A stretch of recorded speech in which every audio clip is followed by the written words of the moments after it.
প্রিয় সুধী, আজকে আমরা এই সময়ে এসে একটি গুরুত্বপূর্ণ বিষয়ে কথা বলবার সিদ্ধান্ত নিয়েছি, আর তা হলো যাকাত। যেহেতু রমজান মাসকে কেন্দ্র করে অনেকেই যাকাতের টাকা দেওয়ার সিদ্ধান্ত গ্রহণ করে থাকেন, যাকাতের টাকা তারা দিয়ে থাকেন, সেই দিক বিবেচনায় আমরা আজকের এই জুমায় সিদ্ধান্ত নিয়েছি আমরা আজকে যাকাত সংক্রান্ত বিষয়ে আমরা আলোচনা করব। যাকাত এটি এমন একটি গুরুত্বপূর্ণ আমল যেটি শরীয়তের পরিভাষায় 4টি মূল স্তম্ভের মধ্যে এটিও একটি। আমরা জানি যে শরীয়তের মূল স্তম্ভ খুঁটি হলো 5টি: কালেমা, নামাজ, রোজা, যাকাত এবং হজ। এই 5টা জিনিস ইসলামের মূল ফিলার, খুঁটি।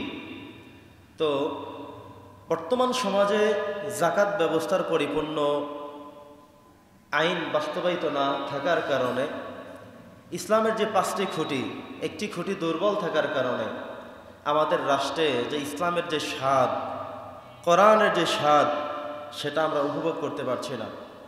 যতদিন পর্যন্ত এই যাকাত ইসলামী রাষ্ট্রের মাধ্যমে কায়েম না হবে, ইসলামী রাষ্ট্র প্রতিষ্ঠিত না হবে, ইসলামী রাষ্ট্র প্রতিষ্ঠিত হয়ে যাকাত ব্যবস্থাপনাকে পরিচালিত না করবে, ততদিন পর্যন্ত আমরা স্বাবলম্বী হওয়ার সুযোগ নাই। প্রিয় সুধী, আপনারা সবাই খুব ভালো করে অবগত রয়েছেন যাকাত সংক্রান্ত বিষয়টিতে, যে এটি আল্লাহ তাআলা এমন একটি বিধান করে দিয়েছেন, প্রত্যেক ধনীদের থেকে যাকাত উত্তোলিত হবে আর গরিবদের মাঝে সেটা বণ্টিত হবে। তাহলে যাকাতের অর্থ দিবে ধনীরা, যাকাতের অর্থ গ্রহণ করবে গরিবেরা। তখন সমাজ একটি ইনসাফপূর্ণ, ব্যালেন্সপূর্ণ সমাজ ব্যবস্থা হয়ে যাবে। বর্তমানে আছে এমন কিছু মানুষ সারা জনম জনম ধরে যাকাত খেয়ে যায়, আর কিছু মানুষকে দেখা যায় প্রত্যেক বছরই তারা যাকাতের টাকা তারা বিলিয়ে যায়। তার মানে যার উপরে যাকাত আবশ্যক তিনি শুধুমাত্র দিয়ে যাচ্ছেন, আর যার উপরে এই পরিমাণ অ্যাডাল্ট তিনি হননি, তিনি শুধুমাত্র যাকাত খেয়ে খেয়ে তিনি প্রত্যেক বছর গরিবে থেকে যাচ্ছেন, যতক্ষণ পর্যন্ত এই যাকাতের ব্যবস্থাপনাটা ইসলামী রাষ্ট্র কায়েম না করবে। তার মানে হলো অনেকের যাকাত আবশ্যক হয়ে আছে, দেয় না, লক্ষ লক্ষ কোটি কোটি টাকা ব্যাংক করে ব্যালেন্স করে তিনি পরে রেখে দিয়েছেন সন্তানের অ্যাকাউন্টে, স্ত্রীর অ্যাকাউন্টে, নিজের অ্যাকাউন্টে। কত পরিমাণ যাকাত তার এসে আছে তিনি নিজেও জানেন না। যাকাত দিলে যে সম্পদ পবিত্র হবে এটা তিনি বুঝতে সক্ষম নন। ফলে এই যাকাতের টাকা পয়সা তার মতো করেই পড়ে আছে, ওইদিকে গরিবরা গরিবই থেকে গেছে। অথচ আল্লাহ পৃথিবীকে এমনভাবে সাজিয়েছেন, কিছু মানুষ করেছেন গরিব, কিছু বানিয়েছেন মধ্যবিত্ত, কিছু বানিয়েছেন ধনী। এমন ব্যবস্থাপনায় ব্যালেন্সপূর্ণ আল্লাহ তাআলা করেছেন, যদি ধনীরা তাদের ধন থেকে যথাযথভাবে কোরআন সুন্নাহর আলোকে তার সম্পদকে পবিত্র করার লক্ষ্যে যাকাত দিতেন, তাহলে গরিবরা এমন গরিব থাকতো না, গরিবরা এত অসহায় হতো না, গরিবদের চলতে ফিরতে এত কষ্ট হতো না। তখন সমাজটা একটা ইসলামিক ব্যবস্থাপনায় একটা ব্যালেন্সপূর্ণ সমাজ হয়ে যেত। সুবহানাল্লাহ পড়েন। এই জন্যে ইসলামিক রাষ্ট্র প্রয়োজন, কোরআনের শাসন প্রয়োজন, যাকাত ব্যবস্থাপনায় কোরআনের হস্তক্ষেপ প্রয়োজন। তখনই যার যত টাকা যাকাত হয়েছে ইসলামী রাষ্ট্র সেটা উত্তোলন করে নেবে, জোর করে বাধ্য করে, যে তোমার উপরে এটা আবশ্যক হয়ে আছে, দিবে না কেন, দিতেই হবে, না দিলে সাজা ভোগ করতে হবে। তখন দেখতেন যে ধনীরা তাদের ধন দিতে বাধ্য হতো, আর ইসলামী রাষ্ট্র সেগুলো উত্তোলন করে। কে কে আছে গরিব, কারা আছে অসহায়, এই অসহায়ের সবগুলো ব্যবস্থাপনা তারা জানতে পারতো এবং রাষ্ট্র থেকে তাদের জন্য বরাদ্দ থাকতো। তখন আর এত কষ্ট হতো না। পড়েন না আলহামদুলিল্লাহ। বন্ধুগণ আমার, আল্লাহ সুবহানাহু ওয়া তাআলা যাকাতের এই গুরুত্বপূর্ণ বিষয়টিকে পবিত্র কালামুল্লাহ হাকিমের মধ্যে সর্বমোট 83 বার উল্লেখিত হয়েছে। কখনো আসছে ইনফাক নামে, কখনো আসছে সাদাকা নামে, কোথাও আসছে যাকাত নামে। যত জায়গায় নামাজের কথা আল্লাহ বলেছেন, তত জায়গায় যাকাতের কথাও বলেছেন। কোন কোন জায়গায় সাদাকার কথা বলেছেন, কোন কোন জায়গায় ইনফাক শব্দটি আল্লাহ তাআলা ব্যবহার করেছেন। ইনফাক, যাকাত, সাদাকা প্রত্যেকটার অর্থ হলো যারা ধনী, যারা টাকাওয়ালা, তারা দিবে, তারা দান করবে, তারা ব্যয় করবে, তারাই যাকাত দিবে। পড়েন সুবহানাল্লাহ। তাদেরকেই সবকিছু করতে হবে, তাদের জন্যই বরাদ্দ করে দিয়েছেন কে? আল্লাহ তাআলা। এজন্যে আমাদেরকে ভালো করে মনে রাখতে হবে, জাকাত ব্যবস্থাপনা এটা ইসলামের মূল ভিত্তির অন্যতম একটি। কালেমা, নামাজ, রোজা, জাকাত এবং হজ, এই 5টা জিনিস হলো ইসলামের মূল ফিলার। ধরুন আপনি একটি ঘর তৈরি করবেন, দূরে দূরে 4 মাথায় 4টা ফিলার কুপলেন, মধ্যখানে একটা খুঁটি আপনি দিলেন না, তখন মধ্যখানে যে কোনো সময় ঢেলে যেতে পারে, এটা দুর্বল হয়ে যেতে পারে। এজন্যে আমরা ঘর করার সময় চতুর্দিকে তো খুঁটি দেই, মধ্যখানেও দেই। তা আল্লাহ তাআলা ইসলামকে 5টা বেনার উপরে, 5টা স্তম্ভের উপরে, 5টা খুঁটির উপরে ধার্য করে দিয়েছেন। এটা হলো কালেমা, নামাজ, রোজা, জাকাত, হজ। এই 5টার উপরে ইসলাম দাঁড়িয়ে আছে। যে কোনো একটা দুর্বল তো ইসলামকে দুর্বল করা হয়। কথা কি বুঝতেছেন? আমাদের সমাজ ব্যবস্থাপনা এটা হলো মূল প্রবলেম, মেজর প্রবলেম হলো এটা, যে আমরা জাকাত ব্যবস্থাপনায় ইসলামকে সাজাতে পারিনি, ইসলাম দিয়ে জাকাতকে আমরা সাজাতে পারিনি। ফলে আমাদের দুর্ভোগ, দুঃখ, কষ্ট এগুলো থেকেই যাচ্ছে। প্রিয় সুধী, সূরাতুত তাওবা 60 নম্বর আয়াত, এখানে আল্লাহ তাআলা জাকাত কাদেরকে দেয়া যাবে এর একটা তালিকা আল্লাহ তাআলা নিজে এখানে দিয়েছেন। সবচেয়ে মজার বিষয় হলো জাকাত এটি এমন একটি গুরুত্বপূর্ণ ইবাদত, যে ইবাদত প্রত্যেকটা ধর্মকেই তার ধর্মের জায়গা থেকে উৎসাহিত করে। দেখবেন যারা হিন্দু ভাইয়েরা, তারাও দেখবেন ব্যয় করে, তারাও কিন্তু দান করে, তারাও কিন্তু সদাকা করে, তারাও কিন্তু একে অপরকে দেয়, একজন আরেকজনকে সাপোর্ট করে। তারা মনে করে এটা একটা পুণ্যের কাজ, এটা একটা সওয়াবের কাজ, এটা একটা ভালো কাজ, এটা একটা সামাজিক কাজ, এটা একজন আরেকজনের পাশে দাঁড়ানো, এটা চাইতে মহৎ কাজ আর হতে পারে না, এটা তারাও বোঝে। পক্ষান্তরে হিন্দু ধর্ম ছাড়াও বৌদ্ধ ধর্ম, খ্রিস্ট ধর্ম, অন্যান্য সকল ধর্ম, তারা মনে করেন যে একজন আরেকজনকে সাপোর্ট করা, দান করা, সহযোগিতা করা এটা বিশাল একটা নেকের কাজ, সওয়াবের কাজ, আমলের কাজ। ইসলামও সেই জিনিসটাকে তাদের মতোই শুধু করেননি, বরং ইসলাম এই যাকাতটাকে ফরজ করে দিয়েছেন। সুবহানাল্লাহ। অন্য ধর্মে তারা মনে করে ভালো কাজ, নেক কাজ, গুরুত্বপূর্ণ কাজ, কিন্তু ইসলাম সেটাকে শুধু নেক কাজের মধ্যে সীমাবদ্ধ না রেখে ইসলাম যাকাতকে ফরজ করে দিয়ে তার গুরুত্ব আরো বেশি বাড়াইয়া দিয়েছে। সুবহানাল্লাহ। সম্মানিত সুধী, তাহলে আমরা বুঝতে পারলাম ইসলামই এমন একটি ধর্ম, যে ধর্ম একজন আরেকজনকে হেল্প করতে, একজন আরেকজনকে সহযোগিতা করতে, একজন আরেকজনের জন্য ব্যয় করতে উৎসাহিত শুধুমাত্র করে না, বরং এটাকে ফরজ করে দিয়ে, ধার্য করে দিয়ে, আবশ্যক করে দিয়ে আল্লাহ তাআলা ইসলামকে আরো বেশি সমুন্নত করেছেন। পড়ি আলহামদুলিল্লাহ। প্রিয় সুধী, তো এই যে দান এবং সদাকা, যারা দিবেন আর যারা নিবেন তাদের মধ্যে একটা হৃদ্যতার সম্পর্ক, একটা ভালোবাসার সম্পর্ক হয়ে যায়। সেটা কেমন? খেয়াল করবেন, যিনি দিলেন আর যিনি নিলেন, এই দুজনের মধ্যে একটা ঐক্যের বন্ধন হয়ে যায়, ভালোবাসার সূত্র হয়ে যায়। একজন আরেকজনকে দেখলে একটা মহব্বত চলে আসে, ভালোবাসা চলে আসে। দেখবেন আপনি যাকে দিলেন, যার জন্য ব্যয় করলেন, তার জন্য আপনারও একটা ভালোবাসা তৈরি হয়ে যায়। আপনি যেই সন্তানের জন্য বেশি টাকা পয়সা ব্যয় করেন, যেই সন্তানের জন্য বেশি খরচ করেন, দেখবেন সেই সন্তানের জন্য মায়া তুলনামূলকভাবে বেশি। সুবহানাল্লাহ পড়েন। তার মানে হলো, আপনি যদি আপনার সন্তান ছাড়াও সমাজের অন্য কোনো ভাইয়ের জন্য অ্যাক্সিডেন্ট করলো, সমস্যা হয়ে গেল, এমন কারোর জন্য যদি আপনি কোনো টাকা পয়সা ব্যয় করেন, দেখবেন আপনার ভিতর থেকে, হৃদয় থেকে, হৃদ্যতা থেকে একটা আলাদা ভালোবাসা চলে আসে, কারণ আপনি তার জন্য ব্যয় করেন। আপনার ঘরে একটা লোক থাকে, কাজ করে, মাসে মাসে টাকাও দেন, বেতন কিন্তু দিয়ে দেন, তারপরেও একটা হৃদ্যতা কাজ করে, একটা ভালোবাসা কাজ করে। সুবহানাল্লাহ পড়েন। তো জাকাত যিনি দিবেন, জাকাত যিনি নিবেন, দুজনের মধ্যেই একটা হৃদ্যতা, একটা ভালোবাসা তৈরি করেন কে? আল্লাহ তাআলা। এখানে আরো চমৎকার একটি বিষয় মনে রাখতে হবে আমাদের, যিনি দান করলেন তিনি মোটেও ওই লোকটার প্রতি ইহসান করলেন এবং তার অনেক উপকার করে ফেললেন, বিষয়টা কিন্তু এমন নয়। যিনি আরেকজনকে দান করলেন তিনি যে লোকটার উপকার করে ফেললেন, বিষয়টা কিন্তু এমন নয়, বরং যিনি নিলেন তিনি ওই ব্যক্তির উপকার করলেন।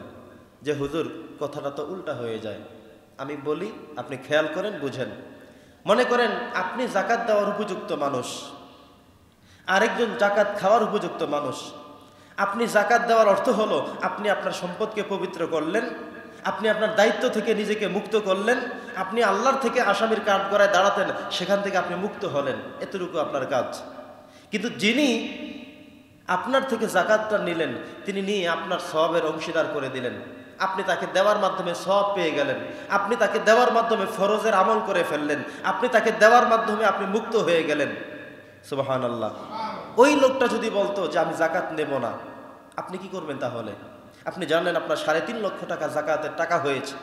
এখন যেই গরিবের কাছে যান, গরিবরা এক হয়েছে যে অমুক লোকের জাকাতের টাকা আমরা কেউ নিব না, কেউ লুঙ্গি আনতে যাব না, কেউ কাপড় আনতে যাব না, সবাই আমরা চুপ, তার থেকে কেউ কিচ্ছু নিব না। দেখুন উনি নিজেই পাগল হয়ে যাবে, ইন্না লিল্লাহ, কি হলো আমার, আমি জাকাতের লুঙ্গি দিব, শাড়ি দিব, টাকা দিব, পয়সা দিব, অর্থ দিব, আসে না কেন? উনি আরেকজনের কাছে গিয়ে বললেন যে নাও লুঙ্গি, সে বলবে নেব না। তখন আসামি কে হয়ে গেল? যিনি দিবেন তিনি নিজেই তো বিপদে পড়ে গেলেন।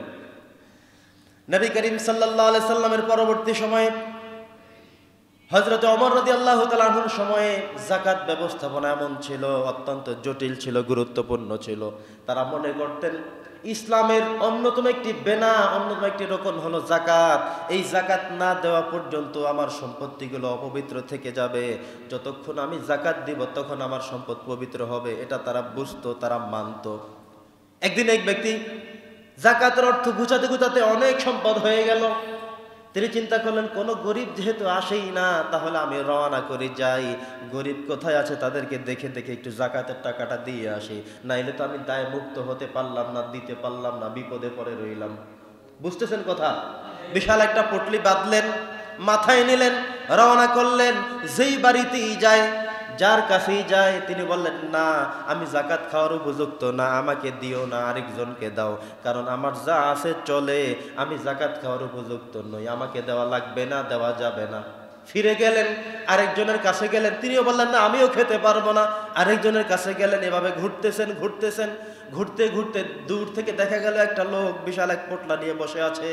সেই লোকটা অনেক দিন পর্যন্ত বসে আছে, অনেক দিন পর্যন্ত ঘুরছে রাস্তায় রাস্তায়, মুসাফিরের এক ভাব। এই লোক তাকে দেখে দৌড়ে গেল যে ভাই আসসালামু আলাইকুম, কেমন আছেন? এই নেন জাকাতের অনেকগুলো টাকা পয়সা নিয়ে আমি ঘুরি, নেন আপনার জন্য আমি ঘুরছি, এতক্ষণ পর্যন্ত পেলাম না, আজকে পেলাম, এই নেন সব কিছু। তিনি বললেন মিয়া তোমার মাথা খারাপ হয়েছে নাকি? তুমি ঘরে কয়দিন? বলে 3 দিন। আরে আমি তো করি 7 দিন, আজও পর্যন্ত একটা ভিক্ষুক পাই নাই, গরিব পাই নাই, যাকে দিব দায় মুক্ত হব। সুবহানাল্লাহ। কথা কি বুঝতেছেন? ওই লোক 7 দিন ঘুরেও কোনো ভিক্ষুক পায় নাই, অসহায় পায় নাই, যাকে দিবে তার ফরজ বিধানটা হবে এটা তিনি পায় নাই। আর ওই লোক 3 দিন ঘোরাফেরা করে মনে করছে যেহেতু উনি বসে আছে পোটলা নিয়ে, এটাই মনে হয় গরিব। কারণ যেই লোকটা 7 দিন ঘুরছে, মুসাফির হয়ে গেছে, তার শরীরে গোসল নাই, খাওয়া নাই, দাওয়া নাই, তিনি অন্যরকম হয়ে পড়ে আছেন। উনি মনে করছে এই লোকটাই মনে হয় সেই গরিব লোক। তিনি বলছেন না তুমি তো ঘোরো 3 দিন, আমি ঘুরলাম 7 দিন, একটা ভিক্ষুক, অসহায়, ইয়াতিম, বিধবা, মিসকিন আমি পাই নাই যাকে দিতে পারবো। সুবহানাল্লাহ। ওই অবস্থা ছিল সেই সময়ে। আজও আপনি যদি যাকাত দিতে গিয়ে যদি কাউকেই না পান, কেমন করবেন আপনি? কিন্তু আমাদের সমাজ ব্যবস্থাপনাটা তো এমন না। যাদের উপরে যাকাত আবশ্যক তারাও ঠিক মতো দেয় না, এটা হলো একটা সমস্যা। আবার যাদের উপরে যাকাত খাওয়া আবশ্যক, এই লোকগুলো আবার যাকাত খাইতে পারে না। ধনীদের ভিড়ে দেখবেন আমাদের সমাজে রাষ্ট্রীয়ভাবে বিভিন্ন সময়ে বিভিন্ন ভাতা থাকে, থাকে না? এই ভাতাগুলো যাদের জন্য করা হয়েছে তারা নিশ্চয়ই ভালো, উদ্যোগটা ভালো ছিল, এবং যাদের জন্য করা হয়েছে তারা নিশ্চয়ই প্রাপ্ত ছিল, অধিকারী ছিল তারাই।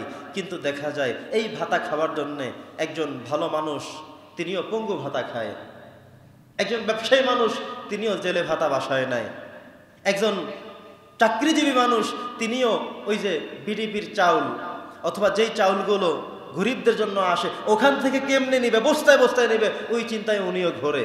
ঠিক কিনা বলেন? তো এরপরে আপনি যখন যাকাত দিতে যাবেন তখন যার আছে সেও যায়, যার নাই সেও যায়। এমনও হয় যার নাই হয়তো তিনি গিয়ে সিরিয়ালি দিতে পারেন নাই, তিনি হয়তো নিতেই পারেন নাই, আর যাদের আছে তিনি চিন্তা করলেন আমারটা আছে তো থাকুক, আরও আনি, আরও খাই, আরও লাগবে, আরও চাই। ঠিক কিনা বলেন? অথচ নবীজির সময় তো এমন ছিল না, ইসলামী রাষ্ট্র ব্যবস্থাপনা ছিল। মানুষ নিজ মন থেকে বলতো যে না, যাকাত খাওয়ার উপযুক্ত তো আমি না, আমি যাব কেন? দেখবেন কোরবানের সময় যারা কোরবান দেয় না এরা মনে করে আমরা সবাই খাবো। বিষয়টা তো এমন না।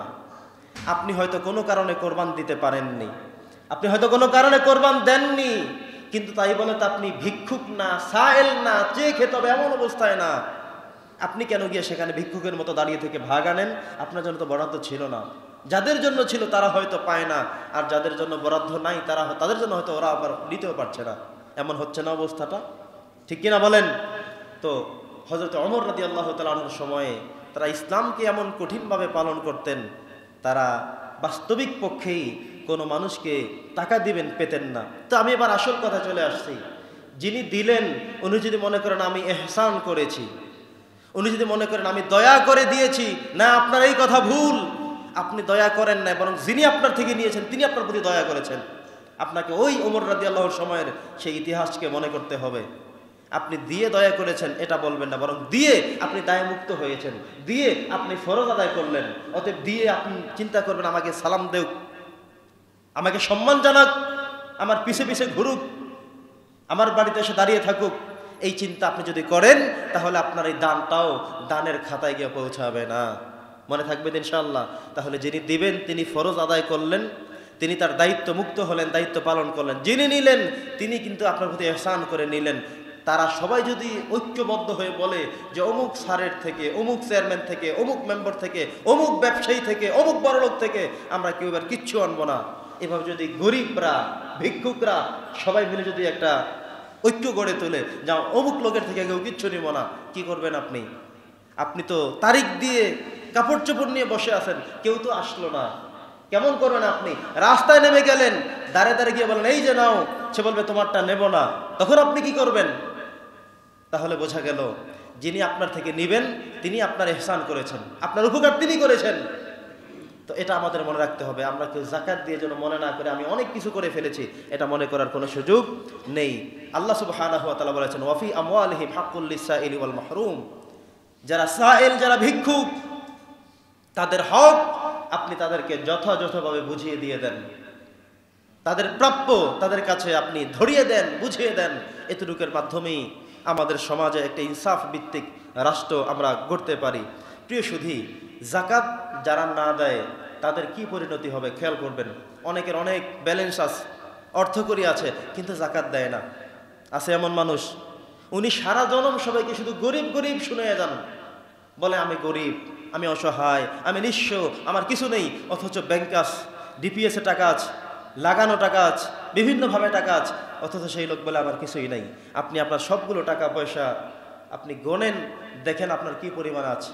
আপনি যাকাত দেওয়ার উপযুক্ত হওয়া সত্ত্বেও যদি আপনি যাকাত না দেন, তাহলে হাদিস শরীফের মধ্যে সহিহ বুখারীর মধ্যে আসছে, নবী করিম সাল্লাল্লাহু আলাইহি সাল্লাম বলেছেন মান আতাহুল্লাহু মালান, যাকে আল্লাহ তাআলা অনেক বেশি সম্পদ দিলেন, যাকাত দিতে হবে এই পরিমাণ সম্পত্তি আল্লাহ তাআলা যাকে দিলেন, ফালাম ইউআদ্দি যাকাতাহু, এরপরে সে সেখান থেকে যাকাত আদায় করলো না, তাহলে মুসিলা লাহু মালুহু ইয়াউমাল কিয়ামাতি, তার সেই সম্পত্তিগুলো কিয়ামতের দিন সুজাআন, একটা সাপ হয়ে যাবে। কেমন সাপ হবে? আকরা আলাহু জাবিবাতানে, দুই চোখ বিশিষ্ট একটা সাপ হবে, যেই সাপ তাকে কি করবে? ইউতাবিকাহু ইয়াউমাল কিয়ামাহ, তাকে কিয়ামতের দিন ওই সাপগুলো তাকে সবল মারতে থাকবে। কি করতে থাকবে? অনেক ভয়ঙ্কর সাপে পরিণত হবে। আপনার রেখে যাওয়া সম্পত্তিগুলো, যেগুলোর উপরে যাকাত আবশ্যক ছিল, ওয়াজিব ছিল, আপনাকে দিতে হতো, আপনি যখন দেননি, এই সম্পত্তিগুলো কিয়ামতের দিন বড় ধরনের এক সাপ হয়ে আপনার সামনে গিয়ে দাঁড়াবে।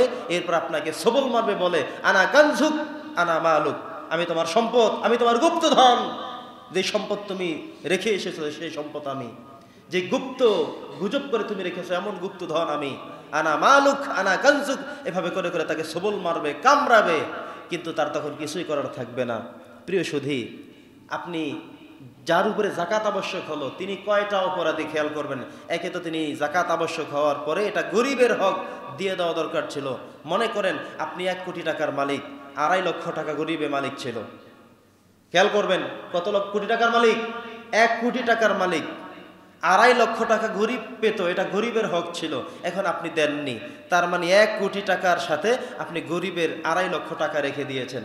এই 2.5 লক্ষ টাকা আপনার না গরিবের? কথা বলেন, গরিবের। তার মানে হলো আপনি গরিবের টাকাটা গরিবকে দেননি। এটা আপনার অর্থ হতে পারে, আপনার টাকা হতে পারে, আপনি কামাই করতে পারেন, সব ঠিক আছে। যখন বছর ঘুরে আসলো, যাকাত হিসেবে এটার মালিক আপনি না, এটা গরিব মালিক হয়ে গেছে। এখন এই গরিবের মালিকত্ব টাকাটা আপনি দিলেন না, আপনি নিজেই রেখে দিলেন। এভাবে করে করে 1 বছর 2 বছর 5 বছর গেল, গরিবকে আপনি দিলেন না। যদিও দিয়েছেন, হয়তো 20-50 হাজার টাকা দিয়েছেন, কিন্তু 2 লাখ টাকা দেননি। 2.5 লক্ষ টাকার 50,000 দিয়েছেন, 2 লাখ দেননি। এভাবে 5 বছরে 10 লক্ষ টাকা আপনি দেননি। এটা গরিবের হক ছিল। এই টাকাটা কিয়ামতের দিন আপনার শত্রু হয়ে একটি সাপ হয়ে আসবে।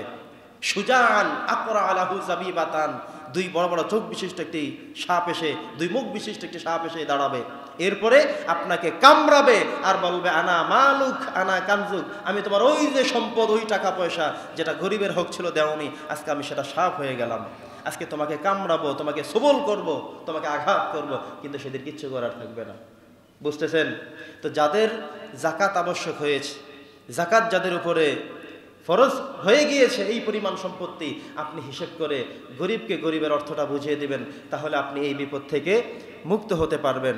প্রিয় সুধী, যাকাতের অর্থ দিয়ে খেয়াল করবেন, কখনো মসজিদে দেওয়া যায় না। যাকাতের অর্থ কখনো মাদ্রাসায় দেওয়া যায় না। যাকাতের অর্থ দিয়ে রাস্তাঘাট করে দেওয়া যায় না। কারণ এই মসজিদে তো ধনী মানুষও নামাজ পড়বে, তিনি তো যাকাতের অর্থ ভোগ করতে পারবেন না। তো যাকাত দিয়ে মসজিদ তৈরি করবেন কেমনে? যাকাতের টাকা কখনো মসজিদে দেওয়া জায়েজ নাই। যাকাতের টাকা দিয়ে কখনো মাদ্রাসা তৈরি করে দিবেন, সেটা জায়েজ নাই। যাকাতের টাকা দিয়ে রাস্তা তৈরি করে দিলেন, পারবেন না, কারণ রাস্তা দিয়ে ধনী গরিব সবাই যায়। তা এটা তো গরিবের হক ছিল, ধনীকে খাওয়াইলেন কেন আপনি? আমরা অনেক সময় বুঝি না। কিছু টাকা যাকাতের মনে করে মসজিদে দিয়ে দিব, মাঝে মধ্যে রাস্তায় টাকা পাইলে মনে করি এই মসজিদে দিয়ে দিব। না, পাওনা টাকা মসজিদে দিতে হবে না। মসজিদ বানানো যাবে না যে রাস্তায় পাইলেন সেই টাকা মসজিদকে দিবেন, এটা হতে পারবে না। রাস্তায় পাওয়া টাকা যদি অ্যামাউন্ট বেশি হয় তাহলে মালিক খুঁজতে হবে।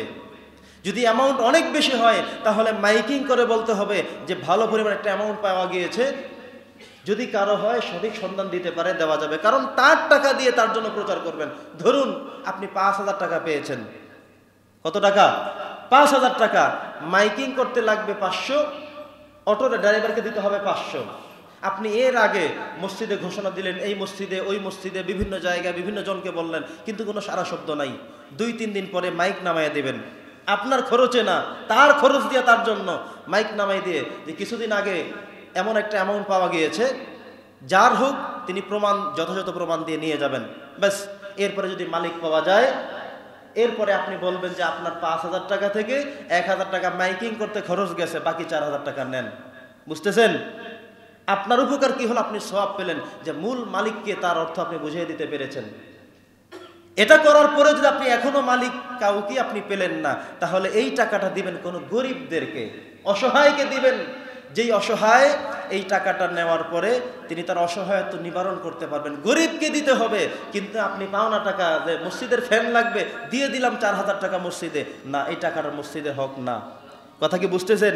মসজিদকে এত গরিব বানানো যাবে না। যাকাতের টাকা এটা আপনার ওই রস্যের কাউকে দিতে পারবেন না, আপনি আপনার সন্তানকে দিতে পারবেন না। যাকাতের টাকা আপনি আপনার আব্বাকে আম্মাকে দিতে পারবেন না, মানে উপরের দিকেও পারবেন না, নিচের দিকেও পারবেন না, পাশের দিকে পারবেন। যেমন আপনার আপন বোন অনেক গরিব মানুষ, অসহায় হয়ে আছে, তাকে দিতে পারবেন। আপনারা 3-4-5 ভাই, আপনি খুব স্বাবলম্বী, আপনার অন্য ভাইগুলো কিছু আছে একেবারে গরিব, তাকে দিতে পারবেন পাশের দিকে। চাচাতো ভাই, খালাতো ভাই, ফুফাতো ভাই, মামাতো ভাই, বাড়ির পাশে, এদেরকে দিতে পারবেন। কিন্তু আপনি আপনার সন্তানকে দিতে পারবেন না, কারণ তার উপরে দেওয়া আপনার ফরজ। আপনি উপরের দিকে আপনার আব্বাকে আম্মাকে যাকাত থেকে দিতে পারবেন না, কারণ বাবা মাকে দেখা আপনার জন্য ফরজ ছিল। কথা কি বুঝতেছেন? তাহলে বাবা মাকেও দেওয়া যাবে না, সন্তানকেও যাবে না। শুধু আরেকটা হলো স্ত্রী, স্বামী তার স্ত্রীকে দিতে পারবে না। স্বামী তো এমনিতেই যেই দিন আলহামদুলিল্লাহ বলছে সেই দিন থেকে সমস্ত খরচ স্বামীর মাথায়। এবার আপনি বলতে পারবেন না তোমাকে যাকাতের টাকা থেকে একটা শাড়ি দিলাম, এটা কি হবে? না, সে আপনার সহধর্মিণী, সহযোদ্ধা, তাকে আপনার থেকেই দিতে হবে। তাহলে এই জায়গাগুলোতে যাকাত দেওয়া যাবে না। এবার আমরা আসি, যাকাত দেওয়া যাবে কাদেরকে? যাকাতের সম্পত্তি হওয়া লাগবে কতটুকু? যাকাত দেওয়ার ক্ষেত্রে আল্লাহ সুবহানাহু ওয়া তাআলা সূরা তাওবার 60 নম্বর আয়াতের মধ্যে যেই তথ্য দিয়েছেন, ইন্নামাস সাদাকাতু লিল ফুকারাই ওয়াল মাসাকিনি ওয়াল আমিলিনা আলাইহা, এভাবে করে আল্লাহ তাআলা মোট 8 শ্রেণীর মানুষের কথা বলেছেন। কয় শ্রেণী? জোরে বলেন। এই 8 শ্রেণীর মানুষের কথা বলেছেন। আপনারা আমরা যাদেরকে যাকাত দেব, অথবা এমনিই দিব আল্লাহর হস্তে, অথবা এমনিতেই কিছু টাকা দিবেন, কাদেরকে দিবেন এই তালিকার বাহিরে দিলে সওয়াবের জায়গায় আসবে না। দিতে হবে এই 8 জনকে, এই 8 জন, 8 জনের বাহিরে অন্য কাউকে দিলে হবে না। এবার আসেন, প্রথম নম্বর আল্লাহ বলছেন ইন্নামাস সাদাকাতু, নিশ্চিত তোমাদের সদকাটা দিবে লিল ফুকারা, এই যারা ফকির তাদেরকে। এবার ফকির কারা? নবী করিম সাল্লাল্লাহু আলাইহি সাল্লামের সংজ্ঞা থেকে পাওয়া যায় ফকির হলো মান লাহু শাইউন, যার অল্প কিছু সম্পদ আছে। গরিব মানুষ, আমরা গরিব বলি না, মানে একটা অটো রিক্সা আছে, তার একটা ঘর আছে, কোনো রকম দৈনিক কামাই করে খায়, অসুস্থ হয়ে গেলে আর কিছু তার করার থাকে না। আছে না এমন? প্রত্যেক দিন কামাই করে বাজার করে খায়, কামাই করে বাজার করে খায়, হঠাৎ অসুস্থ হয়ে গেল, অ্যাক্সিডেন্ট করলো, মানে এখন তার ইনকাম আর নাই। কথা কি বুঝতেছেন? খেটে খাওয়া মানুষ, যার সামান্য কিছু আছে, কিন্তু যেটা ওয়ালা ইয়াকফি, যেটা তাকে পরিপূর্ণ করে না, পূর্ণতা পায় না, এই সম্পদ যারা, তারা হলো ফকির। 2 নম্বর আল্লাহ বলছেন ওয়াল মাসাকিন, যারা হলো মিসকিন। মাল্লাহু শাইউন, নবীজি বলছেন যার কিচ্ছু নাই সে হলো মিসকিন। মিসকিন কেমন? যেমন দেখবেন নদী ভাঙা মানুষ, সব সম্পত্তি নদী ভেঙে নিয়ে গিয়েছে, তার থাকবার মতো আর জায়গা নাই, রাস্তায় রাস্তায় ঘুরে বেড়ায়, ভিক্ষা করে আর খায়। ওখরাইজ যাদেরকে বলা হয়, এই সিস্টেমের মানুষ, বুঝতেছেন? যার কিছু নাই, মাল্লাহু শাইউন, যার কিছুই নাই। মান লাইসা লাহু শাইউন, যার কিছুই নাই, তারা হলো মিসকিন। তাহলে 1 নম্বর বললাম ফকির, 2 নম্বর বললাম মিসকিন। এই 2 জন হলো জাকাত খাওয়ার মধ্যে সবচেয়ে বেশি অগ্রাধিকার যোগ্য। আমরা যারা জাকাত দেব এদেরকে খুঁজবো হলো প্রথম ক্লাসে। 3 নম্বর হলো ওয়াল আমিলিনা আলাইহা, জাকাতের কর্মচারী হিসেবে যারা খাটবেন। এটা ইসলামিক রাষ্ট্রগুলোতে আছে, যেই রাষ্ট্রে ইসলাম দ্বারা প্রতিষ্ঠিত, সেখানে বিভিন্ন জেলায় জেলায়, বিভিন্ন উপজেলায় জাকাতকে কে কালেকশন করবে তাদের দায়িত্বশীল দেওয়া থাকে। এই জাকাতের দায়িত্বশীল যারা জাকাত উঠাবেন, তিনি ধনী হলেও বেতন বাবদ ওখান থেকে নিতে পারবেন, কারণ তিনি জাকাত উঠালেন মনে করেন 20 লক্ষ টাকা, এই উপজেলার দায়িত্বশীল, তার সাথে কর্মচারী অন্যান্য কেউ ছিল, এখন এই উপজেলায় 20 লক্ষ টাকা জাকাত উঠানোর পরে তাদের বেতন আসতে পারে 3 লক্ষ টাকা, এটা এখান থেকে খরচ করতে পারবে। আল্লাহ বলে দিয়েছেন ওয়াল আমিলিনা আলাইহা, জাকাতের কর্মচারী হিসেবে যারা কাজ করবে বেতন হিসেবে তারা নিতে পারবে। যদি আমরা যদিও ইসলামী রাষ্ট্র না, তবু যদি এমন ব্যবস্থাপনা কোথাও থাকে, কোনো সংস্থা থাকে, তাহলে তারা এই সিস্টেমে করতে পারলে এই বিধানটা তারা করতে পারবে।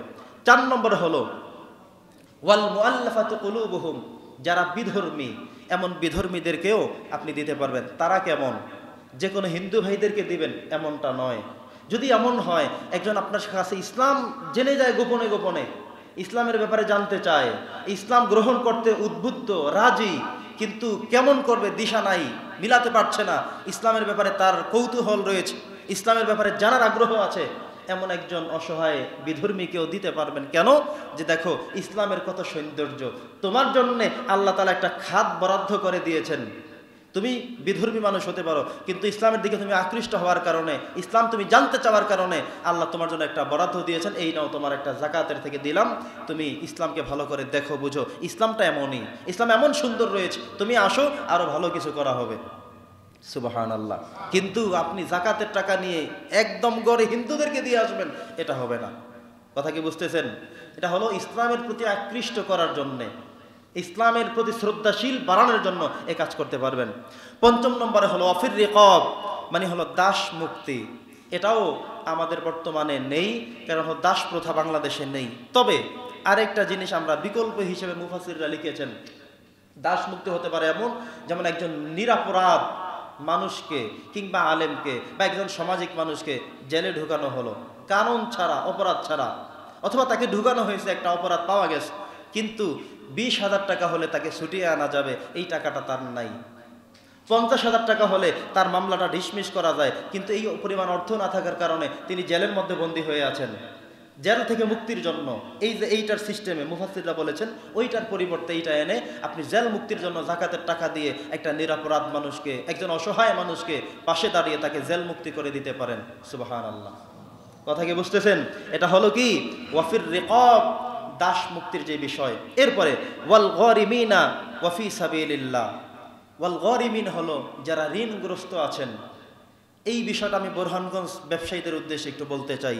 যারা ব্যবসায়ী আছেন খেয়াল করবেন, আপনার দোকান থেকে অনেকেই তো মালামাল খায়, কিন্তু একজন মানুষ, গরিব মানুষ, নিরীহ মানুষ, অসহায় মানুষ রিক্সা চালায়, অথবা মসজিদের ইমামতি মুয়াজ্জিনি করে, অথবা মসজিদের ঝাড়ুদার খাদেম হিসেবে কাজ করে, অথবা ঠিকমতো 5 ওয়াক্ত নামাজ আদায় করে, ভালো মানুষ, কিন্তু টাকার অভাবে আপনার দোকানে ঋণ দিতে সে পারে না। রমজান মাসে এসে হিসেব করে দেখলেন আপনার এবার জাকাত হয়েছে 70,000 টাকা।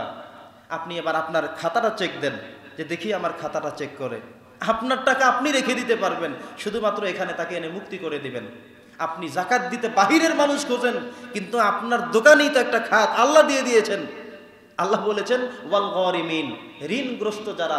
আপনি এবার দেখেন যে আসলে এই যে ঋণগ্রস্ত যেই কয়জন আছে, অনেকের থেকে টাকা পাবেন, লক্ষ লক্ষ টাকা পাবেন, কিন্তু আপনার 70,000 টাকা জাকাত আসছে। আপনি এবার লক্ষ্য করে দেখলেন যে এই যে এই লোকটা, ও তো আসলে গরিব মানুষ, তাহলে ওকে ডেকে আনবেন যে এই তোমার যে 5,000 টাকা ছিল ওইটা আমি মাওকুফ করে দিলাম, তোমার টাকা দেওয়া লাগবে না। ও তো এমন এক হাসি দিবে, এমনভাবে আলহামদুলিল্লাহ পড়বে, এমন খুশি হবে, তার খুশিতে খুশি হবেন কে? আল্লাহ তাআলা। ব্যাস, আপনার পকেটের টাকা পকেটেই থেকে গেল, মধ্যখান থেকে একটা লোক মুক্ত হয়ে গেল। তার জন্য আল্লাহ তাআলা বরাদ্দ করে দিয়েছেন ওয়াল গরিমিন, ঋণগ্রস্ত ব্যক্তি। এভাবে করে করে দেখেন। এরপরে আরেকজনের যেই ঋণ আটকানো, 20,000 টাকা ঋণ, তাকে ডেকে আনেন, বসান, বলেন যে তোমার তো 20,000 টাকা ঋণ, ভাই টাকাটা দাও না কেন? আমি যদি তোমাকে 5,000 টাকা মওকুফ করে দেই, যদি 5,000 টাকা কমে 15,000 টাকা নেই, সম্ভব? যে ঠিক আছে তাহলে দিয়ে দিব। অথবা যদি 10,000 টাকা আমি তোমার জন্য মওকুফ করি, 10,000 টাকা দেওয়া যাবে এই মাসের মধ্যে, যে ঠিক আছে তাহলে আমি দিয়ে দেব। সেও খুশি হয়ে গেল। কিন্তু আপনি আসল কি কাজ করলেন? আপনার জাকাত থেকে 10,000 টাকা মওকুফ করে দিলেন, বাকি 10,000 তার থেকে নিলেন। কথা কি বোঝেন নাই? ব্যবসায়ী ভাই যারা আছেন, আপনারা এই কাজটা করতে পারেন। এতে গিয়ে আপনার দোকানের যে কাস্টমারগুলো, তারা ভেঙে যাবে না, দোকানের কাস্টমারের পরিমাণও বেড়ে যাবে। আবার এটা দ্বারা যেন বিপদ না হয়, আপনি এই কাজগুলো করতে পারেন। তাদের জন্য একটা বরাদ্দ আল্লাহ তাআলা দিয়ে দিয়েছেন। 7 নম্বর হলো ওয়াফি সাবিলিল্লাহ, আল্লাহর রাস্তায় যারা নেমে গিয়েছে, আল্লাহর রাস্তায় যারা আছে, এমনদের জন্য একটা খাত আল্লাহ তাআলা বরাদ্দ করেছেন। এটা কেমন? আল্লাহর রাস্তায় কারা? ধরুন একজন বলল যে উনি দ্বীন ইসলামের জন্য নিবেদিত প্রাণ, তিনি তার জীবনকে উৎসর্গ করে দিয়েছেন, যে আমি আমার জীবনকে উৎসর্গ করে দিলাম, আমি ইসলামের জন্য নিজেকে কোরবান করে দিলাম। কে আসো নিজেকে কোরবান করার মতো? একজন রাজা, ইসলামের জন্য আমি কোরবান করে দিলাম নিজেকে, যদি এমন কেউ থাকে। অথবা আরেকটা হতে পারে, কিছু ছাত্র মাদ্রাসায় পড়ে, হাফেজ হতে চায়, আলেম হতে চায়, কিন্তু ফ্যামিলি থেকে টাকা পয়সা দেওয়ার কেউ নেই। আপনি এই খাতের থেকে ওয়াফি সাবিলিল্লাহ, আল্লাহর রাস্তায় যে নেমে গিয়েছে, একজন ছাত্র মানুষ বড় আলেম হওয়ার স্বপ্ন দেখে, কিন্তু টাকা পয়সা নাই। একজন ছাত্র মানুষ হাফেজ হতে চায়, কণ্ঠ ভালো, মুখস্থ ভালো, কিন্তু মাস শেষে টাকা দিতে না পারার কারণে প্রতিষ্ঠান তাকে রাখতে চায় না। এমন কারো দায়িত্ব আপনি নেন, খবর নেন। আপনার বাড়ির পাশে হাফিজি মাদ্রাসা, নুরানি মাদ্রাসা, লিল্লা বোর্ডিং, ইয়াতিমখানা, খবর নেন যে এখানে এমন কে কে আছে যে টাকার অভাবে পড়তে পারে না। আপনি খবর নিয়ে তার দায়িত্ব নিয়ে নেন, যে ঠিক আছে এই ছেলেটার কে আছে কে নাই, বাবাও নাই, মাও নাই, মা থাকলেও খরচ দিতে পারে না। আপনি বললেন ঠিক আছে ছেলেটার দায়িত্ব আমি নিয়ে নিলাম, ওর দায়িত্ব আমি বহন করব। আপনি জানেন যে আপনি বছরে 50,000 টাকা জাকাত আসে, দিতে হয়। আপনি চিন্তা করলেন 50,000 টাকা জাকাত না দিয়ে এই ছেলেটাকে আমি আলেম হিসেবে গড়ে তুলব, ও ভবিষ্যতে আমার জন্য দোয়া করবে, ও ভবিষ্যতে আল্লাহর কাছে বলবে আমার জাকাতের টাকায় একটা মানুষ, একটা অসহায় ছেলে মানুষের মতো মানুষ হয়ে, হাফেজ হয়ে, বড় আলেম হয়ে আল্লাহ তাআলার কাছাকাছি হবে, এটা আমি চাই। এটা আপনি করতে পারেন। বুঝতে পারতেছেন? তাহলে আপনার জাকাতের অর্থ দিয়ে আপনি অসহায়কে, নিঃস্ব ছাত্রকে, টাকা পয়সার অভাবগ্রস্ত ছাত্রকে আপনি মানুষ হিসেবে গড়ে তোলার এই সুযোগ করে দিতে পারেন। সর্বশেষ হলো 8 নম্বর, আল্লাহ তাআলা বলছেন ওয়াফি সাবিলিল্লাহ ওয়াবনি সাবিল, পথিক যিনি, পথিক হলো ঢাকা থেকে একটা লোক রওনা করেছেন, ভোলা এসেছেন, আসার পরে চোর তাকে ধরে, তার পকেটে মোবাইল, টাকা পয়সা, এটিএম কার্ড যা আছে সব নিয়ে গেছে। উনি অসহায়, নিঃস্ব হয়ে আছেন। এমন একজন মানুষ বলল যে ভাই আমি তো বিপদে পড়ে আছি, আমাকে কিছু হেল্প করেন যাতে আমি ঢাকা যেতে পারি। আপনি চিন্তা করলেন যে আমার তো জাকাতের একটা অবস্থান আছেই, তো সেখান থেকে 500 টাকা দিয়ে দেই, ঢাকা যেতে পারবে। অনেক ওলামায়ে কেরাম এটাকে বর্তমান সমাজে এসে বলছেন যে না, এটা বর্তমানে লাগে না। কারণ উনি একটা মোবাইল নাম্বার মুখস্থ থাকলেই, ফোন করলেই ওই প্রান্ত থেকে যে এখন বিকাশে টাকা পাঠিয়ে দিব, কোন নম্বরে পাঠানো লাগবে বলো, আছে না এমন? এখন বিকাশে দিয়ে দিবে, রকেটে দিয়ে দিবে, নগদে দিয়ে দিবে, তাৎক্ষণিকভাবে টাকা উঠে যেতে পারবেন। এই জন্য অনেকে এটা নিরুৎসাহিত করেছেন যে না, এটা এখন লাগে না। তবুও যদি কেউ এমন হয়ে যায়, অসহায় হয়ে গেল, নিঃস্ব হয়ে গেল, চোর ডাকাত সব তাকে ধরে নিয়ে গেল, ছিনতাইকারী সব নিয়ে গেল, এমন একজন মানুষকে তার গন্তব্যে যাওয়া পর্যন্ত ভাড়া বাবদ যাকাত থেকে কিছু টাকা দেওয়ারও একটা বিধান আল্লাহ তাআলা রেখেছেন। পড়েন না সুবহানাল্লাহ। সম্মানিত সুধী, এবার আসি আমরা যাকাত কে দিবেন, যাকাত কাকে দিতে হবে? যিনি নিসাব পরিমাণ সম্পত্তির মালিক হবেন। যেমন ধরুন আপনি ব্যবসা করতেছেন, দিন আনেন দিন খান, দিন কামাই করেন, বাজার করেন, শেষ, এর বেশি কিচ্ছু না। কিন্তু হঠাৎ করে একটা জায়গায় আপনি টাকা ইনভেস্ট করলেন, কিন্তু দেখা গেল সংবাদ চলে আসলো 15 রমজানের সময় যে আপনার সেই ব্যবসাতে আপনি যেখানে চালান খাটিয়েছেন সেখানে 10 লক্ষ টাকা লাভ হয়ে গেছে। সুবহানাল্লাহ, 10 লক্ষ টাকা আপনার লাভ হয়ে গেছে। তাহলে আজকে আপনি দিনের মধ্যে আপনার উপরে যাকাত, আজকে দিন কাউন্ট হয়ে যাবে, আজকে থেকে গণনা যাকাত। 15 রমজানের সময় যাকাত ফরজ হয়ে গেল আপনার উপরে। তাহলে এই 10,000 টাকা দিয়ে আপনি পুরো বছর ব্যবসা করে পরবর্তী বছর রমজান মাসে গিয়ে 15 রমজানের সময় গণবেন যে গত বছর 15 রমজানের সময় 10 লক্ষ টাকার মালিক হয়ে আমার উপর যাকাত আবশ্যক হয়েছে, এই রমজানে এসে আমি এখন মালিক 20 লক্ষ টাকা। তার মানে হলো ওই 10 লক্ষ টাকার হিসেব করে আপনি এখন যাকাত দিবেন 2.5%। ঠিক আছে, আপনি যাকাত দিয়ে দিবেন। আরেকটা হলো আপনি 20 লক্ষ টাকা এখন মালিক হয়ে গেলেন, ঠিক আছে, কিন্তু গত বছর তো ছিলেন 10 লক্ষ টাকার, এই জন্য এই বছর 10 লক্ষ টাকার হিসাব হবে। এই বছর 20 লক্ষ টাকার মালিক, তাহলে আগামী বছর গিয়ে আপনি 20 লক্ষ টাকার হিসাব করবেন। আগামী বছর গিয়ে দেখলেন 50 লক্ষ টাকার মালিক, তাহলে 50 লক্ষ টাকা পরের বছর গিয়ে সেটাকে ঠিক করবেন। কারণ যাকাতের সম্পত্তি হলো 1 বছর ঘুরতে হবে। আপনি আজকে মালিক হয়ে গেছেন, আজকেই যে দেওয়া লাগবে এমনটা আল্লাহ তাআলা করেননি। আপনাকে একটা চন্দ্র বছর ঘুরতে হবে, সৌর বছর না। সৌর বছর হলো জানুয়ারি, ফেব্রুয়ারি, মার্চ, এপ্রিল, মে, জুন, 365 দিনে বছর। এই বছর হিসেব করলে হবে না, হিসেব করতে হবে চন্দ্র বছর। যেমন রমজান টু রমজান প্রত্যেক বছর দেখবেন 11 দিনের ব্যবধান হয়। তাহলে মূল বছর হলো, আরবি বছর হলো 354 দিন, আর 11 দিন যোগ করলে 365 দিন হলো সৌর বছর ইংরেজি। কিন্তু আমরা যাকাত দেওয়ার ক্ষেত্রে, শরীয়তের বিধান পালন করার ক্ষেত্রে ইংরেজি হিসেব করব না, করব আরবি হিসাব। এই আরবি হিসেবে আমরা নামাজ পড়ি, আরবি হিসেবে আমরা রমজানের রোজা রাখি, আরবি হিসেব করে যাকাত দিতে হবে, আরবি হিসেব করি আমরা হজ করি, আরবি হিসেব করি আমরা ঈদুল ফিতর, ঈদুল আজহা আদায় করি। ঈদুল আজহা, এই যে এবার ঈদুল ফিতর আদায় যে করবেন, গত বছর যেই তারিখে করছেন এই বছর সেই তারিখে না, কিন্তু আরবি হিসেব করে সময় ঠিক আছে। এই জন্য শরীয়তের সবগুলো মাসালা বিধান হলো চন্দ্র বছরের সাথে আরবির সাথে মিল করে রেখে। তার মানে হলো যাকাত যাদের উপর আবশ্যক, নেশাব পরিমাণ সম্পত্তি 52.5 তোলা রূপার মূল্য যার কাছে থাকবে এমন ব্যক্তিকে যাকাত দিতে হবে, বছর ঘুরলে তারপরে, তার আগে নয়। প্রিয় সুধী, আপনি যে যাকাত দিবেন, আপনার যাকাতের যেই টাকাটা, এটা আপনি মালিক হতে হবে। মনে করেন একজন আপনার কাছে 2 লাখ টাকা রেখে আমানত রাখছে, আপনাকে বলা হলো যে উনি 2 মাস পরে নেবেন। এখন রমজান মাসে হিসেব করতে গিয়ে দেখলেন 2 লাখ টাকা আপনার কাছে আছে, এখন কি আপনি যাকাত দিবেন? না, কারণ এই 2 লাখ টাকার মালিক তো আপনি না, একজন আপনার কাছে জামানত, আমানত রেখেছে, এটার মালিক আপনি না। আবার যাকাত দিতে বসে দেখলেন আপনি 10 লক্ষ টাকার অ্যাসেট আপনার কাছে আছে, কিন্তু আপনি যে ঋণ আছেন অমুক ব্যাংকে, অমুক দোকানে, অমুক জায়গায়, অমুক কোম্পানিতে, অমুকখানে, এই সব হিসেব করে দেখলেন যে আপনি 8 লক্ষ টাকা ঋণ। তার মানে হলো আপনার উপরে আর যাকাত দেওয়ার প্রয়োজনীয়তা নাই, কারণ আছে 10 লাখ পকেটে, ঠিক আছে, কিন্তু ওদেরকে তো দেওয়া লাগবে, দিলেই তো শেষ। তার মানে হলো আপনি যোগে বিয়োগে প্লাসে মাইনাসে হয়ে গেছে, এখন আর আপনাকে দেওয়ার প্রয়োজনীয়তা নাই।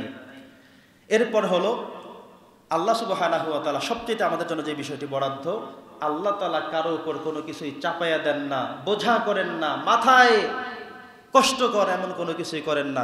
আল্লাহ তাআলা সব কিছুই আমাদের জন্য সহজ করেন। প্রিয় সুধী, সর্বশেষ যে বিষয়টি বলে আমরা শেষ করব, আমাদের হাতে 3-4 মিনিট সময় আছে। যাকাত দিতে হবে না যে বিষয়গুলো, 1 নম্বর হলো ব্যবহৃত জিনিস। আপনি যা কিছু ব্যবহার করেন, মনে করেন 2টা মোবাইল ব্যবহার করেন, 2টা কম্পিউটার ব্যবহার করেন, 2টা হুন্ডা ইউজ করেন, এভাবে করে করে প্রয়োজনীয় যা আপনি এটা গুনতে পারবেন না, এটা বাদ, প্রয়োজন ছাড়া বাকিটা গুনবেন। আপনার 2টা বাড়ি, 2টা জায়গায় বাড়ি আছে, আপনার ঢাকা একটা বাড়ি আছে, গ্রামে একটা বাড়ি আছে। গ্রামের বাড়িতে ঈদ করেন এসে থাকেন, ঢাকার বাড়িতে কন্টিনিউ থাকেন, তাহলে এই 2টার কোনোটাই যাকাতের মধ্যে আসবে না। কিন্তু আপনি কিছু বাড়ি করছেন মূলত ভাড়া দেওয়ার জন্য, ব্যবসার জন্য। এই অতিরিক্ত ঘরগুলো আপনার গুনতে হবে, কি পরিমাণ সম্পদ সেখানে আপনার আছে, কি পরিমাণ আপনি পান সেখানে গুনতে হবে। আপনার নিজের লাগবে একটা হোন্ডা, আছে একটা হোন্ডা ঠিক, কিন্তু রাস্তায় আরো 4টা অটো চলছে, রাস্তায় 5টা বাস চলছে, আপনার নদীতে একটা লঞ্চ আপনার চলছে, আপনি মালিক, সেখানে জাকাতের হিসেব আপনার করতে হবে। শুধুমাত্র ব্যবহৃত জিনিসের মধ্যে স্বর্ণটা কাউন্টে আসবে, আর কিচ্ছু আসবে না। ধরুন আপনার স্ত্রীর জন্য আপনি কিছু স্বর্ণ রেখেছেন, সেই স্বর্ণ কিছু ব্যবহার করে কিছু ট্রাঙ্কের মধ্যে আছে, এই স্বর্ণ বলতে যা বোঝায় সব কিছু গুনতে হবে। এখানে এমন না যে হুজুর নেকলেস 2টা আছে, রুলি 2টা আছে, চেইন আছে 3টা, প্রায় সময় তো ব্যবহার করে, এক সপ্তাহ ব্যবহার করে, এই কথা বলার কোনো সুযোগ নাই। কানের জিনিস 3-4 জোড়া আছে, আংটি আছে 4-5টা, এই যা কিছুই আছে সব গুনতে হবে। এলা সে কানে ব্যবহার করুক, ব্যবহার না করুক, তার শরীরের মধ্যে থাকুক অথবা সুকেশের মধ্যে রেখে দেখ, যেখানেই থাকুক, এই ব্যবহৃত অব্যবহৃত সবগুলো স্বর্ণ রূপা এই সব আপনার গোনার মধ্যে আসবে, কারণ এটার বিধানটাই এমন। আবু দাউদ শরীফের মধ্যে হাদিস আসছে, এই বিধানটা নিয়ে কেউ মতানৈক্য করতে পারেন। মনে রাখতে হবে আমাদের মাযহাব 4টা, হানাফি, মালিকি, শাফিঈ, হাম্বলি। এই 3 মাযহাব বলছেন না ব্যবহৃত জিনিসের স্বর্ণের জাকাত দেওয়া লাগবে না। একমাত্র আবু হানিফা একটা হাদিস থেকে বর্ণনা করেছেন যে না, জাকাত দেওয়া লাগবে। হাদিস কোনটা? আবু দাউদ শরীফের মধ্যে হাদিস আসছে, একদিন আয়েশা রাদিয়াল্লাহু তাআলা আনহা হাতে একটা আংটি ব্যবহার করলেন অনেক বেশি স্বর্ণ দিয়ে। তখন নবীজি বললেন, তোমার যে আংটি, তোমার যে স্বর্ণ হাতে তুমি ব্যবহার করছো, এটা কি জাকারিয়া থেকে বিদায় হয়ে চলে যেতে হয়েছে? দেখেছেন না আপনারা কতদিন কষ্ট করতে হয়েছে। গিয়েছিল বোনের বাড়িতে বেড়াতে, 3য় শ্রেণীর বাচ্চা, 7-8 বছরের মেয়ে। ওই লোকগুলো পাষণ্ড মানুষ, একজন মুরব্বী মানুষ যিনি ওই তার বোনের শ্বশুর হয়, তারও চোখ সেখানে সামলাতে পারেনি। ইসলামিক রাষ্ট্র যদি কায়েম থাকতো তাহলে তারা চিন্তা কখনোই ব্রেনে আনতে পারতো না। তারা মনে করছে কি আর হবে, যেমন চিন্তা করেছে। অবশেষে তো সব আপনারা আমার থেকেও ভালো জানেন। আমরা চাই অনতি বিলম্বে দ্রুত সময়ের মধ্যে এই আচিয়ার ধর্ষণের সাথে, এই মৃত্যুর সাথে যারা এই কষ্ট দিয়ে এই অনৈতিক কাজ করে, শরীয়ত বহির্ভূত কাজ যারা করেছে, আমরা চাই অনতি বিলম্বে বাংলাদেশের জমিনে এর বিচার হোক। আমরা চাই সবাই। একই সাথে এই আইনগুলো যেন বাস্তবায়িত থাকে। অনেক আগে আমরা দেখেছি ওই যে কত আমলের কত ধর্ষণ হত্যার আজও পর্যন্ত মামলা ঝুলে আছে, এটা ক্লিয়ার হয় না দলীয়করণের কারণে। আমরা চাই বাংলাদেশ ইসলামিক রাষ্ট্র হোক, কোরআন দিয়ে দেশ চলুক। আল্লাহ তাআলা সেভাবে আমাদের কবুল করুক, আমিন। ওয়া আখিরু দাওয়ানা আলহামদুলিল্লাহি রাব্বিল আলামিন।